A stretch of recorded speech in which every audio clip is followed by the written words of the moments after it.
Welcome in Priyanka's teaching. Friends, today I am going to explain you lesson number 3. The title is Robinson Crusoe. This chapter is given in the book of New Oxford Modern English of class 5. Friends, so be with me and let's start. Robinson Crusoe is the name of a book by Daniel Defoe. ये एक किताब का नाम है जो किसके द्वारा लिखी गई है? डेनियल डिफोय के द्वारा. Daniel Defoe was born in 1660s. इनका जो जन्म था वो 1660 में हुआ था. His father was a butcher. बचर आप जानते हैं ना, इनके पिताजी एक बचर थे. And Daniel Defoe worked at a number of trades before he started to write at the age of 40. मतलब 40 साल की उम्र में इन्होंने लिखना शुरू किया और उसके पहले ये कई ट्रेड्स में काम कर चुके हैं, कई क्षेत्र में काम कर चुके हैं. He wrote poems and occasionally wrote criticisms of government. ठीक है, ये क्या करते थे? ये कविताएं लिखते थे और कभी कभी ये गवर्नमेंट पे भी क्रिटिसिज्म, टीका टिप्पणी लिखा करते थे. Sometimes he was sent to prison और इसके लिए उन्हें कई बार जेल भी जाना पड़ा. When he was nearly 60, he wrote the story of Robinson Crusoe. और इसके बाद जब वो लगभग 60 साल के हो गए तो उन्होंने एक जो है स्टोरी लिखी रॉबिन्सन क्रूज पे. It was a great success और इसमें उनको बहुत सफलता मिली. And has been popular with children ever since. और तब से जो है ये बच्चों के बीच में बहुत फेमस हो गए. It is the first great English novel. ये मतलब जो है बहुत ही एक बहुत फेमस ग्रेट इंग्लिश नॉवेल हुआ.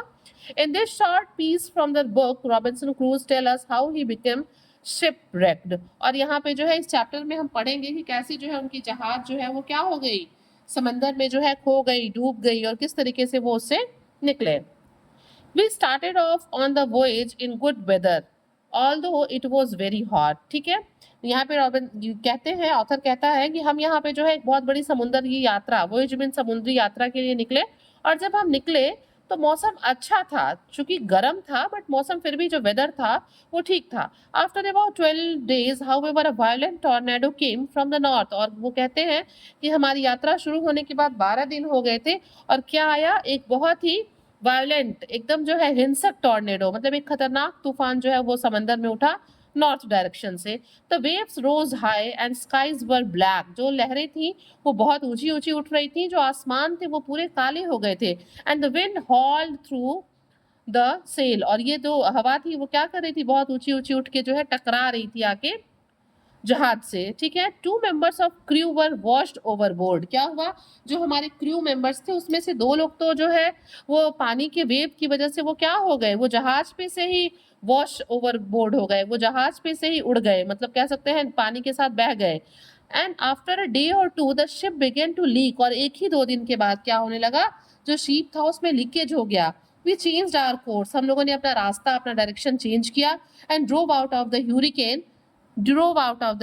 और हम किसी तरीके से है अपने रास्ते को बदल के, डायरेक्शन को बदल के जो हम उस ह्यूरिकेन से बाहर निकल सके. ठीक है, but the next day a second terrible storm attackers. लेकिन अगले ही दिन क्या हुआ? उस ह्यूरिकेन से निकलने के बाद अगले ही दिन फिर हमारे ऊपर जो है एक मतलब अटैक हो गया. किसका अटैक हो गया? स्टॉर्म का, एक तूफान का.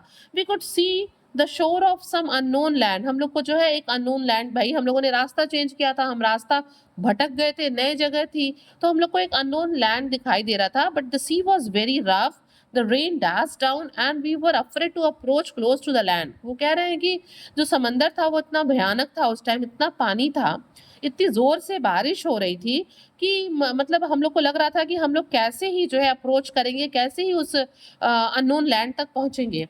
Our only hope was to clamber into a small boat and try to row to the shore. वो कहते हैं कि हमारा सिर्फ एक आखिरी उम्मीद यही बचा गया था कि हम किसी तरह क्लैम्बर मीन संघर्ष करते हुए कहाँ पहुंच जाएं? उस स्मॉल बोट पे. And try to row to the shore. और उसे खेते हुए हम कहाँ पहुंच जाएं? उसे चलाते हुए, खेते हुए हम किनारे पे पहुंच जाएं. 4 of us managed to get the boat into the sea. हम चारों ने कोशिश की कि हम उस बोट पे बैठ के जो है सी में को क्रॉस करते हुए हम वहाँ पहुंच जाएं. And we jumped into it. इन चारों ने क्या किया? ये चारों फ्रेंड्स ने या क्रू मेंबर्स ने ये बोट में जंप कर गए. Okay, we rowed with all our might. हम लोगों ने अपनी पूरी ताकत से, जितना शक्ति से हम उसको खे सकते थे, हमने उसको चलाया. But the waves were like mountains. But जो ये वेव्स थी, ये जो समुद्री लहरें थी, वो बहुत ही क्या थी? बहुत तूफान की तरह, माउंटेन्स की तरह बड़ी बड़ी लहरें थी. We struggle on. हम लोगों ने बहुत संघर्ष किया. But at last a gigantic wave gather greater than all the others hurled our boat our little boat into the air and it sank beneath us। और वो कहते हैं कि हम लोगों ने बहुत संघर्ष किया, लेकिन तभी क्या हुआ, एक बहुत बड़ी वेव आई, एक गिंगाटिक वेव, एक बहुत विशालकाय वेव आई, जो कि पहले के वेव से बहुत ज़्यादा ग्रेटर थी, बहुत ज़्यादा बड़ी थी। और उसने क्या किया, हर्ल्ड आवर लिटिल बोट, उसने हमारी छोटी नाव को जो है मतलब उलाट देना, उड़ेल दिया, इनटू द एयर, हवा में जो है उसको जो है उछाल दिया, उड़ेल दिया, and it sank beneath us, और ये हमारे नीचे डूब गई। I am a good swimmer and for an hour and half I battled in that stormy sea. यहाँ पे ऑथर कहता है कि मैं एक बहुत ही गुड स्विमर था, और मैं लगभग 1 घंटे तक या 1.5 आवर तक जो है मैं उसमें युद्ध लड़ता रहा, तूफान में, मैं समंदर में जो है तैरता रहा। As I caught sight of the coast, a huge wave would lift me up and carry me out to the sea again। और वो कहते हैं कि जैसे मुझे मतलब तैरते हुए कोस्ट दिखाई देने लगा, किनारा दिखाई देने लगा, तभी एक बहुत बड़ी वेव आई और वो मुझे क्या करती, उठा के फिर से समंदर में फेंक देती, फिर से वो मुझे समंदर में पटक देती। And again I try to reach the shore, मैं दोबारा फिर कोशिश करता शोर तक जाने की, and again I was thrown away, और फिर मुझे जो है एक वेव के द्वारा वापस समंदर में फेंक दिया जाता। बाय द रेजिंग सी, किसकी तरफ, प्रचंड नाराज गुस्से में जो सी लग रहा था उसके द्वारा मुझे दोबारा उसमें फेंक दिया जाता। At last I was hurled towards the shore, और अंत में क्या हुआ कि मैं जो है पहुंच गया, शोर पे पहुंच गया, पानी ने मुझे ला के वहां पे पटक दिया, उड़ेल दिया, and fell down exhausted on the sand. और जब मैं वहां जाके सैंड पे गिरा तो मैं बिल्कुल एग्जॉस्ट, टायर्ड, डेड टायर्ड हो गया था। The night was dark without a star in the sky, रात बहुत काली थी और आसमान में एक भी तारे नहीं थे। And I knew that lying on the sand would be dangerous, और मैं जानता था कि वहां समंदर के किनारे सैंड पे लेटे रहना बहुत ही क्या होगा, हॉरिबल होगा, डेंजरस होगा। I crawled away from the sea as fast as I could and come to some bushes and trees, और मैं जितना तेज वहां से रेंग सकता था, भाई मेरे अंदर ताकत तो बची नहीं थी, आई वॉज एग्जॉस्टेड, तो मैं जितनी तेजी से वहां से रेंग के हट सकता था मैं हटा, और मैं जाके कहाँ चढ़ गया, बुशेज एंड ट्रीज के पास में वहां पे पहुंचा।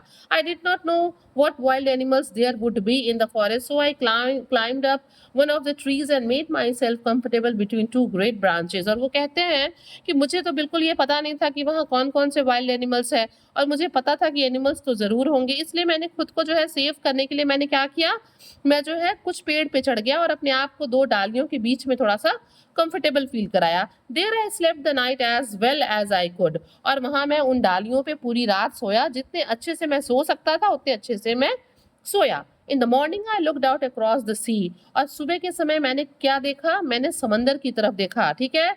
और and there was our ship a quarter of a mile away from the shore, और फिर मुझे वहां से क्या दिखाई दिया, सी की तरफ जब हमने देखा तो हमें वहां से हमारा शिप दिखाई दिया, जो जो अ क्वार्टर अ माइल, जो वहां से शोर से सिर्फ इतनी ही दूरी पे था, 1/4 माइल्स की दूरी पे था। I came down the tree, मैं पेड़ से नीचे उतरा, and found a stream where I drank some of the cool fresh water, और मुझे वहां पे एक नहर मिली, स्ट्रीम मिली, जहां से मैंने साफ ठंडे पानी को पिया। आई lay down and slept again, फिर मैं लेटा और मैं दोबारा सो गया। अरे भाई इतने दिनों से वो जो है तूफान में फंसा था तो थक तो गया ही था। The sun was high in the sky when I woke up, और जब मैं दोबारा जगा तो आसमान में सूरज जो था वो बहुत ऊंचाई पे था। I resolve to go out to the ship and to try and bring back some things which would be useful to me on the island। और वो कहते हैं कि फिर मैंने निर्णय किया, रिजोल्यूशन लिया कि मैं जाऊंगा शिप पे, कोशिश करूंगा और वहां से जो चीजें हैं मेरे यूज की मैं उसको लाऊंगा यहाँ पे इस आइलैंड पे, ताकि मैं थोड़ा बहुत सर्वाइवल के लिए चीजें इकट्ठा कर सकूं। आई प्लंग्ड इनटू द सी, मैं जो है उसमें छलांग लगा दी, मैं कूद गया सी में, and made for the ship, और जो है शिप की तरफ चल दिया। At last after a hard swim, और उसके बाद अंत में बहुत कठिन परिश्रम करने के बाद, बहुत कठिनाइयों से तैरने के बाद, I manage to reach it, और मैं वहां पे पहुंच गया। And I discovered a rope hanging over the side, और मुझे क्या मिला, शिप से लटकता हुआ जो है एक मुझे रोप दिखाई दिया, रस्सी दिखाई दी। With great difficulty I pulled myself up, बहुत मुश्किल से मैंने उसे पकड़ा और मैंने खुद को जो है ऊपर जो है pulled pull myself up the rope and reach the deck, अपने आप को किसी तरह से उस पर खींचते हुए मैं डेक पे पहुंचा। The store had damaged everything, तूफान ने जहाज पे सारी चीजों को तहस नहस कर दिया था, चीजें डैमेज हो गई थी। There were broken masts and torn sails that sails and pieces of rope all over the ship, वो कहते हैं कि जो मास्ट से थे वो क्या हो गए थे, वो ब्रोकन हो गए थे, टूट गए थे, जो सेल्स थे वो फट गए थे, and pieces of rope all over the ship, और पूरे शिप पे क्या था, जो रस्सियां थी वो पड़ी हुई थी। फ्रेंड्स मास्ट आप देख सकते हैं, ये जो पोल है ना, इसी पोल को हम मास्ट कहते हैं। ये जो शिप पे हमें ये पोल एक बीच में बड़ा सा दिखाई देता है, तो वही यहाँ पे कह रहे हैं कि जो मास्ट थे वो टूट गए थे, जो सेल यानी कि उसपे जो कपड़े लगे रहते हैं शिप पे वो फट गए थे, and pieces of rope all over the ship, और पूरे शिप पे जो है रस्सियों के टुकड़े पड़े हुए थे। I went down into the cabin, मैं नीचे कैबिन में गया, एंड फाउंड एन एक्स, मुझे वहां पे एक कुल्हाड़ी मिली। On deck again I cut the masts and ropes and made myself a small raft। वो कहते हैं कि मैंने खुद जो है डेक पे फिर मैं वापस गया उस एक्स को लेके, मैंने कुछ मास्क जो बड़ा पोल था बीच में उसे काटा, एंड रोप्स कुछ रस्सियों को काटा, and made my self a raft, small raft, और एक मैंने छोटी सी राफ्ट बनाई। राफ्ट होता है ना नाव की तरह जिससे हम पानी पे तैर सकते हैं, पानी में मतलब रख के उस पर सेल करके जा सकते हैं। I manage to get this raft into the sea and tied it to the vessel with a rope. वो कहते हैं मैंने इस राफ्ट को पानी में उतारा और फिर उसे मैंने किस चीज से, रस्सी के सहारे, वेसल विद अ रोप, यानी कि जहाज में ही, वेसल यहाँ पे जहाज के लिए यूज हुआ है, मैंने उस जहाज में इसे बांध दिया। I found some of the seamen's boxes on board and filled them with stores, और कहते हैं कि मुझे वहाँ पे शिप पे कुछ बक्से मिले, सीमेंस के जो क्रू मेंबर्स थे उनके कुछ मुझे बक्से मिले, और मैंने उसमें सामान भरे। क्या सामान भरे? ब्रेड, राइस, चीज एंड सम वाइन, मतलब ये चीजें शिप पे थी, मैंने उस बॉक्स में भरा। I also found some clothes, मुझे कुछ कपड़े भी मिले, and in the captain's cabin 2 guns, a pair of pistol and some powder and shot। और वो कहते हैं कि मुझे जो वहाँ पे ऊपर जो है कैप्टन के केबिन में मुझे 2 बंदूक, एक पिस्टल, कुछ पाउडर मिले और जो है गोली भी मिली। ठीक है, all these I piled on the raft, ये सारी चीजें मैंने राफ्ट पे इकट्ठी की। एंड हैविंग फाउंड ब्रोकन ओर, और वहां पे मुझे एक टूटा हुआ पतवार, ओर मीन्स पतवार होता है जिससे हम नाव को खेते हैं, चलाते हैं। I cast off from the vessel, मैंने अपने राफ्ट को वेसल जहाज से अलग किया, and started for the shore, और किनारे की तरफ बढ़ दिया। When I reach the sand, जब मैं मतलब सी शोर पे यानी कि सैंड के पे पहुंचा, I carried the things up on to dry land, तो मैंने अपनी चीजों को जो है क्या किया, ड्राई लैंड पे, सैंड पे रखा, उतारा। The next morning I walked along the shore, अगले दिन मैं जो है बाहर शोर पे चलने लगा, एंड अप अ लिटिल हिल, और फिर मैं चढ़ते चढ़ते लिटिल हिल पे, एक छोटी सी पहाड़ी पे भी गया। From there I could see that I was on an island, और जब मैं थोड़ी ऊंचाई पे गया तो मुझे पता चला कि मैं तो एक आइलैंड पे हूँ।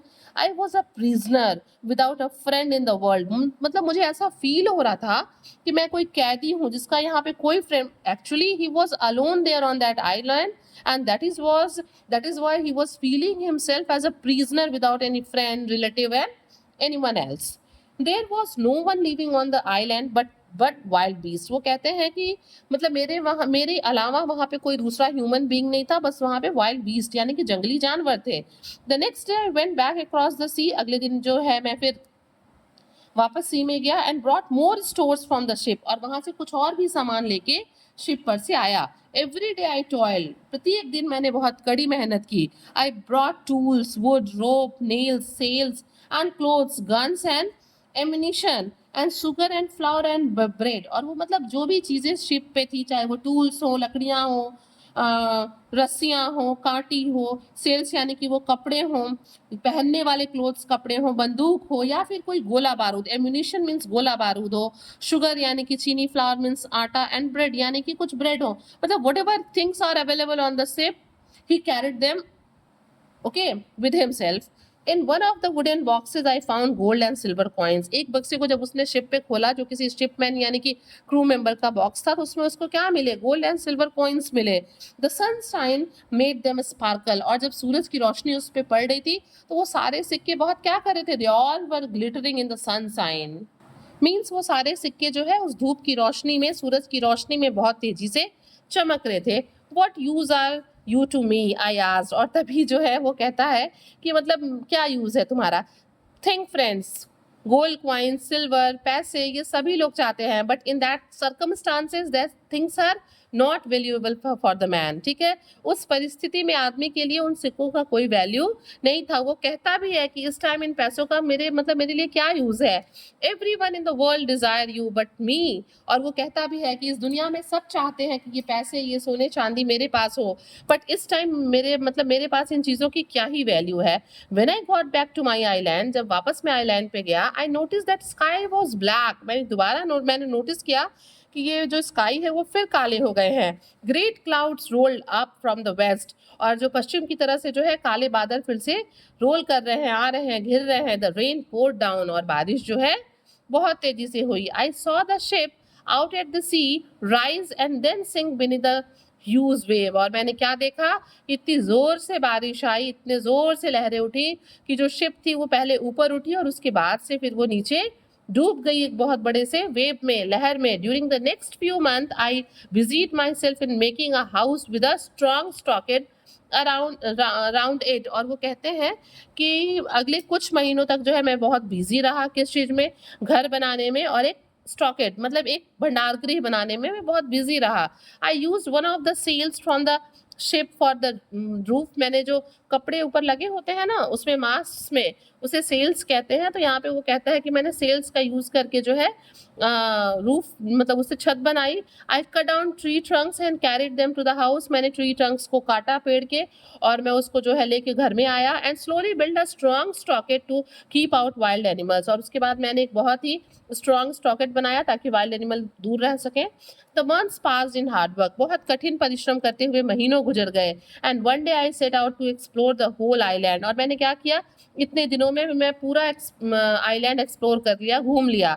The journey took me 3 days, इस पूरे आइलैंड को घूमने में मुझे 3 दिन लगे। And when I got to the other side of the island I found a delightful valley, और जब मैं जो है घूमते घूमते इस आइलैंड के दूसरे साइड में गया तो मुझे वहां पे एक बहुत ही खूबसूरत डिलाइटफुल वैली यानी कि घाटी दिखाई दी। There were wild grapes and lime, वहां पे मुझे कुछ जंगली अंगूर मिले, लाइम मतलब नींबू मिले। And I collected a quantity of these and took them back to my house, मैं उन चीज़ों को मैंने इकट्ठी की, उन चीज़ों को मैंने ग्रेप्स और लाइम्स को तोड़ा, इकट्ठा किया और वापस मैं अपने घर आ गया। One day in the forest not from far from my house I found some wild goats, एक दिन वो कहते हैं कि अपने घर से थोड़ी दूरी पे मुझे कुछ जो है जंगली बकरियां दिखाई दी। I was just about to shoot one, मैं उसमें से एक को मारना चाहता था, ठीक है ना। When I saw at my feet a baby goat, और तभी मैंने क्या देखा, एक छोटी सी बकरी को अपने पैर के पास देखा। आई पिक्ड इट अप, मैंने उसे उठा लिया and carried it home with me, और अपने साथ अपने घर ले आया। In a few days it become quite tame, कुछ ही दिनों में वो मेरी पालतू, मेरी पेट बन गई। And after that it never left my side, और उसके बाद उसने कभी भी, उस छोटी बकरी ने, किड ने मेरा साथ नहीं छोड़ा। After a year and 2 on the island I decided to make a small boat, और वो कहते हैं कि लगभग 1-2 साल के बाद उस आइलैंड पे मैंने डिसाइड किया कि मैं एक छोटा सा नाव बनाऊंगा। I choose the wood carefully, मैंने बहुत सावधानी से लकड़ी का चुनाव किया क्योंकि मुझे उससे नाव बनाना था। And cut and work the timber for many months, और कई महीनों तक मैं लकड़ी के साथ काम करता रहा। I made a sail from some of the canvas I had brought on shore from the ship, और वो कहते हैं कि कुछ कपड़े मैंने, जो टेंट वाले कपड़े होते हैं उसे हम कैनवास कहते हैं, मैं कुछ कैनवास जो है शिप पे से लेके आया था। जब मैं शिप से सामान ला रहा था तो मैंने उससे सेल बनाए। And with a good wind the boat sailed well, और जब हवा चली ना तो बहुत अच्छे से जो नाव थी वो पानी में तैर गई। I taught myself how to make pots out of mud, वो कहते हैं कि मैंने खुद को जो है मिट्टियों से जो है बर्तन बनाना सिखाया। And how to make them hard and durable by burning them, और मैंने ये भी सीखा कि किस तरीके से हमें उसे बहुत ज़्यादा चलने के लिए, टिकाऊ बनाने के लिए हमें उसे कैसे बेक करना है, कैसे हार्ड बनाना है, बाय बर्निंग देम, उन्हें आग में जला के। I grew some corn and rice, मैंने कुछ खाने के लिए चावल उगाए, कॉर्न्स उगाए। And also some wheat I taught myself to make bread, और मैंने गेहूं भी उगाए और मैंने खुद को रोटी बनाना भी सिखाया। My life on the island was happy one, मतलब मैं बहुत आइलैंड पे खुश था। Okay, I had a good house, मैंने एक अच्छा घर बना लिया था। Plenty to eat and plenty to work to do, ठीक है, मैंने खाने के लिए चीजें उगा ली थी, मेरे पास खाने के लिए सफिशियंट चीजें थी। Plenty to work to do, मेरे पास बहुत ढेर सारा काम था करने के लिए। One day I was walking along the seashore thinking about my home, across the sea। और एक दिन कह रहे हैं, वो कहते हैं कि एक दिन मैं समुद्र के किनारे टहल रहा था और मैं अपने घर के बारे में सोच रहा था। When I suddenly looked down, और तभी मैंने अचानक नीचे देखा। There on the sand in front of me was a clear footprint. और टहलते टहलते जब मैंने नीचे बालू पे देखा तो बहुत साफ सुथरे पैर के निशान देख रहे थे। इट वॉज नॉट माइन, ये मेरे नहीं थे, but the footprint of another man, जबकि ये मेरे नहीं बल्कि एक दूसरे आदमी के फुटप्रिंट्स थे। यहाँ पे दूसरा आदमी कौन है? यहाँ पे दूसरा आदमी वही आदमी है जिसने इस आइलैंड पे इतना हार्ड वर्क किया है। ये वो आदमी नहीं है जो समंदर में डूबा था, ये वो आदमी है जिसने हार्ड वर्क करके एक नाव बना ली, एक घर बना लिया, ठीक है, जानवर को पाला, फसल को उगाया, खाने के लिए चीज़ें बनाई और बर्तन बनाए। मीन्स ये क्या है? ये ऐसा आदमी है जो बहुत हार्ड वर्क करके जिसने अपने आप को तराशा है। Friends, if you like the video, please do share to others, and very thank you for watching.